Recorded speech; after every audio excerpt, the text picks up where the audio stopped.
अस्सलाम वालेकुम, welcome back students. I am Mohammad Asif Farid, your biology tutor. और आज हम पढ़ेंगे चैप्टर नंबर 15 है आपका सेकंड ईयर बायोलॉजी का, होम्योस्टेसिस चैप्टर का नाम है। और हमारा आज का टॉपिक जो है वो है अबाउट लिवर। तो आज हम लिवर का इंट्रो करेंगे। तो लिवर के अंदर प्रीवियस लेक्चर में मैंने वर्ड यूज़ किया था, मैंने आपको बताया था कि जो लिवर होता है वो हमारी बॉडी के अंदर होम्योस्टेसिस में, मेटाबॉलिज्म में मेन रोल प्ले करता है। तो मैंने यहाँ लिखा है कि जो लिवर है उसका रोल होता है होम्योस्टेसिस के अंदर। ठीक है जी। तो सबसे पहला पॉइंट याद रखिएगा, इसके अंदर मैंने यहाँ लिखा है कि सेंट्रल स्टेशन है ऑफ मेटाबॉलिज्म। ठीक है, जैसे हमारी जो लिवर होता है इसके अंदर बहुत से आपकी बॉडी के अंदर जो है वो रिएक्शन चलते हैं लिवर में, जैसे डिटॉक्सिफिकेशन करना, रेड ब्लड सेल्स को ब्रेक करना, ग्लाइकोजन तैयार करना। तो बहुत ज़्यादा जो मेटाबॉलिक रिएक्शंस हैं वो चलते हैं लिवर के अंदर। तो हम इसे क्या बोलते हैं? Central station of the metabolism.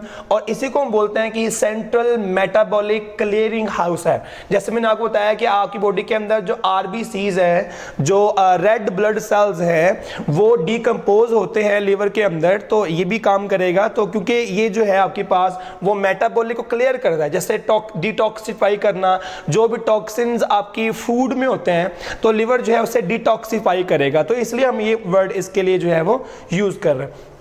Third point की तरफ आते हैं। मैंने यहाँ लिखा है कि जो लिवर होता है वो सपोर्ट करता है किडनी को। तो आपने याद रखना है, मैं भी इसे जस्टिफाई करता हूँ किस तरह। तो जो लिवर होता है वो किडनी को सपोर्ट करता है। अब सवाल पैदा होता है कि सपोर्ट कैसे करता है। तो आपको याद होगा, मैंने आपको बताया था कि अमोनिया, यूरिया और यूरिक एसिड ये नाइट्रोजन वेस्ट बनते हैं हमारी बॉडी में। और फिर आपको टॉपिक याद होगा, मैंने आपको सिखाया था कि जो अमोनिया है वो बड़ा टॉक्सिक होता है। 500 ml 500 ml लगता है 1 ग्राम अमोनिया को रिमूव करने में।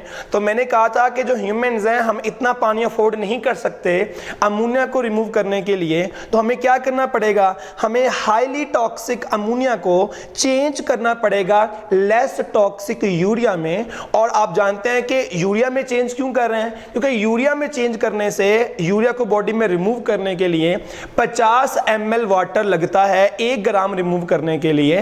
तो अब क्या होगा, हम 500 ml तो अफोर्ड नहीं कर सकते हैं, लेकिन जो 50 ml है हम इतना वाटर जो है वो अफोर्ड कर सकते हैं। तो अब क्या होगा, तो अमोनिया को यूरिया में कन्वर्ट करना है। तो इसको बोलते हैं यूरिया साइकिल। ये काम कौन करता है? ये काम करता है लिवर। तो आपने याद रखना है, हाईली टॉक्सिक अमोनिया को लेस टॉक्सिक यूरिया में कन्वर्ट करना, ये किसकी जिम्मेदारी है? लिवर की। तो लिवर का काम है अमोनिया को यूरिया में कन्वर्ट करना। जब यूरिया बन जाएगा तो किडनी जो है वो यूरिया को वाटर के साथ मिक्स करके 50 ml पर ग्राम लगा के बॉडी से यूरिन की फॉर्म में रिलीज कर देगा। तो मैं कहना चाह रहा हूं, जब ये सारा काम होगा तो किडनी की हेल्प की गई है। और किडनी की हेल्प किसने की है भला? लिवर ने। हेल्प की कैसे है? अमोनिया को यूरिया में कन्वर्ट करके। ठीक है, तो ये मैंने यहां लिखा है कि जो लिवर होता है वो सपोर्ट करता है किडनी को। अब सवाल है फिर से वही कि किडनी को सपोर्ट कैसे करेगा? यहां लिखा है बाय डिटॉक्सिफाइंग कंपाउंड्स। किसे डिटॉक्सिफाई कर रहा है? तो अमोनिया को चेंज कर रहा है यूरिया में। आपको दिख रहा है, तो अमोनिया को, जो लिवर है अमोनिया को चेंज करेगा यूरिया में। किस साइकिल के जरिए, किस प्रोसेस के जरिए? उसे बोलते हैं यूरिया साइकिल। ठीक है जी। तो ये हमने देख लिया अभी कि जो लिवर है असल में वो होम्योस्टेसिस में रोल प्ले कर रहा है, वो मेटाबॉलिज्म में रोल प्ले कर रहा है, वो मेटाबॉलिक वेस्ट को क्लियर करने में, डिटॉक्सिफाई करने में रोल प्ले कर रहा है। और फिर हमने बात की है कि जो लिवर होता है वो किडनी की हेल्प करता है चीज़ों को डिस्पोज करने में, जैसे उसने अमोनिया को चेंज किया था यूरिया के अंदर। और जो यूरिया है किडनी ने यूरिया से प्रोड्यूस किया है यूरिन। ये पॉइंट। और यहाँ मैंने आपको दिख रहा होगा, मैंने बोर्ड के ऊपर यहाँ पर ड्रॉ भी किया है यूरिया साइकिल। तो अभी हम इसी लेक्चर के अंदर ही हम बात करेंगे कि जो लिवर है वो अमोनिया को यूरिया में कन्वर्ट कैसे करता है। लेकिन ये चीज़ समझने से पहले हम आएंगे यहाँ पर। तो एक क्वेश्चन हमारे ज़हन में आता है कि जिस तरह लिवर हमारी बॉडी के अंदर एक ऑर्गन है, स्किन भी हमारी बॉडी का ऑर्गन है। तो क्वेश्चन हमारे ज़हन में आता है कि क्या जो स्किन है, आप जानते हैं कि हमें पसीना आता है, हमें स्वेटिंग होती है, और हमारी स्किन के ऊपर जो ऑयल होता है जिसको हम बोलते हैं सीबम। सीबम हमारी बॉडी के ऊपर जो है वो आपने सुना होगा, लोगों की स्किन ऑयली भी होती है, ड्राई स्किन भी होती है, तो हमारी स्किन के ऊपर जो है वो सीबम एक कंपाउंड है, वो आप हमारी बॉडी के ऊपर आता है, स्किन के ऊपर, जो स्किन को सॉफ्ट रखता है। एक चीज़ वो, और दूसरा जो हमारी स्किन है वो प्रोड्यूस करती है पसीना, स्वेट प्रोड्यूस करती है। तो हमारे जहन में क्वेश्चन आता है कि जो हमारी स्किन है वो स्वेट भी प्रोड्यूस कर रही है, सीबम भी प्रोड्यूस कर रही है, तो क्या ये दोनों चीज़ें प्रोड्यूस करने का मकसद जो है वो एक्सक्रीशन है कि नहीं है, हम उसकी बात करेंगे। तो मैंने यहां लिखा है is the skin excretory organ. एक क्वेश्चन आपको आता है बोर्ड के अंदर कि जो स्किन है क्या वो एक्सक्रीटरी ऑर्गन है कि नहीं। तो यहां लिखा है, मैंने पहले एक बार देख लें क्या काम सारा हो रहा है यहां पर। तो हमारी स्किन के अंदर ना हमें मिलते हैं 2 ग्लैंड्स। तो मैंने यहां लिखा है, एक का नाम रखा है मैंने सेबेशियस ग्लैंड। ये जो सेबेशियस ग्लैंड है ये क्या प्रोड्यूस करेंगे, ये प्रोड्यूस करेंगे सीबम। सीबम क्या चीज है, सीबम जो है वो है वैक्सी लिपोप्रोटीन। तो वैक्सी लिपोप्रोटीन क्या काम करती है, तो एक तो वाटर को बचाती है, वाटर को इवेपोरेशन से थोड़ा सा कम करेगी।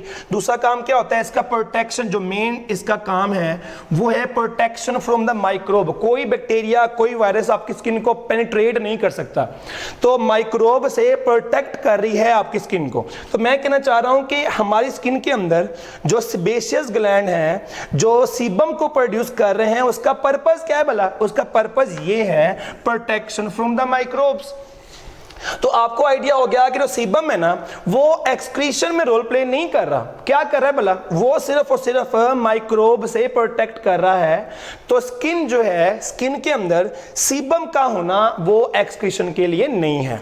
आगे आते हैं, जो दूसरा आपको काम दिख रहा है स्किन का, स्किन के अंदर आपको मिलते हैं स्वेट ग्लैंड। और जो स्वेट ग्लैंड है ये प्रोड्यूस करते हैं, स्वेट प्रोड्यूस करते हैं। और आप जानते हैं कि हमें गर्मियों के अंदर ही, जब हमें गर्मी लग रही होती है तो तभी हमें क्या होता है, हमें पसीना आता है। हम एक्सरसाइज कर रहे हैं या गर्मी है तो तभी हमें क्या आता है, पसीना आता है। तो स्वेटिंग का एक ही मकसद है, वेस्ट को रिमूव करना मकसद नहीं है। आपने याद रखना है पसीने का जो पर्पस है वेस्ट को रिमूव करना नहीं है बल्कि थर्मो रेगुलेशन है, ताकि आपको ठंड मिले। तो मैंने यहां लिखा है कि स्वेट ग्लैंड प्रोड्यूस करेंगे स्वेट, और जो स्वेट होगा उसका जो मकसद है वो थर्मो रेगुलेशन है, टेम्परेचर को मेंटेन करना है। क्या करना नहीं है, एक्सक्रीशन करना नहीं है। तो ये जो 2 चीजें आपने फंक्शन पढ़े हैं आपकी स्किन के, दोनों फंक्शन के लिहाज से स्किन कौन सा रोल प्ले नहीं कर रही, एक्सक्रीटरी ऑर्गन वाला रोल प्ले नहीं कर रही। क्योंकि आपने कहा था एक्सक्रीशन से मुराद है, एक्सक्रीशन से मुराद है नाइट्रोजन वेस्ट को रिमूव करना। तो इन दोनों मामलात के अंदर, दोनों पॉइंट्स के अंदर आपको ये नहीं मिल रहा कि वो आपके पास वेस्ट को रिमूव कर रही है। तो जो स्किन है वो एक्सक्रीटरी ऑर्गन नहीं है। तो इसका आंसर आप नो में देंगे। आगे चलते हैं। अब जैसे हम पहले बात कर रहे थे लीवर के बारे में कि लीवर जो है वो सपोर्ट करता है किडनी को और वो अमोनिया को चेंज करेगा यूरिया के अंदर। तो यहाँ पर क्या दिख रहा है आपको, तो सबसे पहला पॉइंट ये इसका नाम रखा है मैंने सेंटर में मेंशन किया है, यूरिया साइकिल। दूसरा पॉइंट आपको दिख रहा होगा जो मैंने रेड में किए हैं सारे, तो मैं पहले सारे नाम बोल लूँ फिर हम आगे चलेंगे। तो ये आपको दिख रहा है सिट्रुलिन, ये आपको दिख रहा है आर्जिनिनोसक्सिनेट, ये आपको दिख रहा है आर्जिनिन, ये आपको दिख रहा है ऑर्निथिन। ठीक है, सबसे पहला पॉइंट हमने अब यहां पर ये देखना है कि अमोनिया से यूरिया कैसे बनेगा। तो अमोनिया हमारी बॉडी के अंदर आ गया, तो ये अमोनिया है जो आपको दिख रहा है यहां पर। तो ये अमोनिया आ गया, पहला अमोनिया यूज कर रहे हैं इसके अंदर हम। तो आपको दिख रहा है कि जो अमोनिया है वो किसके साथ जो है वो रिएक्ट कर रहा है, ऑर्निथीन के साथ। तो आपने याद रखना है कि ऑर्निथीन जो है वो पिछले साइकिल में से बचा है। तो जो ऑर्निथीन है आपके पास ये प्रीकर्सर है, हर बार जब यूरिया साइकिल चलेगा तो ये बच जाता है उसमें लास्ट पे। तो जो ऑर्निथीन है जो कि प्रीकर्सर है, इसके अंदर किसको यूज करेंगे, अमोनिया जा रहा है किसके साथ, ऑर्निथीन के साथ। जब ये दोनों आपस में कंबाइन करेंगे, रिएक्ट करेंगे, तो इससे क्या बनेगा, इससे बनेगा सिट्रोलिन। तो जब सिट्रोलिन बन जाएगा तो आपको दिख रहा है वहां में लिखे सेकंड अमोनिया। तो ये पहला अमोनिया इस्तेमाल हुआ और इसके अंदर सेकंड अमोनिया इस्तेमाल हो रहा है। जब ये दोनों आपस में रिएक्ट करेंगे तो इससे क्या बनेगा, इससे बनेगा आर्जिनिनोसक्सिनेट। ये इंटरमीडिएट है, इस साइकिल के अंदर असिस्ट करेगा, ये इंटरमीडिएट है, इसे बोलते हैं आर्जिनिनोसक्सिनेट। और इसके ऊपर कौन काम करेगा, आगे चलते हैं जी हमारा नेक्स्ट पॉइंट। तो आपके पास जो आर्जिनिनोसक्सिनेट है ये ब्रेक करेगा। जब ये कंपाउंड ब्रेक करेगा तो इससे क्या बनेगा, इससे बनेगा आर्जिनिन। ठीक है। और जो हमारा आर्जिनिन है इस पे एंजाइम वर्क करेगा जिसका नाम है आर्जिनेज। आर्जिनेज यानी कि वो एंजाइम जो आर्जिनिन पे वर्क करेगा और आर्जिनिन से क्या बन जाएगा, एक तो आर्जिनिन से बनेगा ऑर्निथीन, जैसे मैंने पहले कहा कि हर बार साइकिल के लास्ट पे ही बच जाएगा। तो आर्जिनिन पे जब वर्क करेगा आर्जिनेज तो क्या बनेगा, इससे बनेगा ऑर्निथीन और साथ क्या बनेगा भला, साथ बनेगा यूरिया। तो ये पॉइंट है हमारे पास। तो आपको दिख रहा है कि ये काम कहां पे चल रहा है, ये काम हो रहा है आपके लिवर में। तो लिवर ने क्या किया है, लिवर ने आपकी बॉडी के अंदर जो हाईली टॉक्सिक अमोनिया था उसे भला किसके चेंज किया, भला उसने अमोनिया को चेंज कर दिया है यूरिया के अंदर। ये हमारा पॉइंट है यूरिया साइकिल के बारे में। और आपने याद रखना है ये चारों आपके पास जो है वो अमाइनो एसिड हैं, ठीक है। तो ये चारों अमाइनो एसिड हैं, सिट्रोलिन भी, आर्जिनोसक्सिनेट, ये आपके पास आर्जिनिन, ये ऑर्निथिन, ये आपके पास जो है वो क्या है, अमीनो एसिड हैं। ये आपने याद रखना है। तो ये हमारा आज का टॉपिक था। हम देखिए हमने आज क्या सीखा है।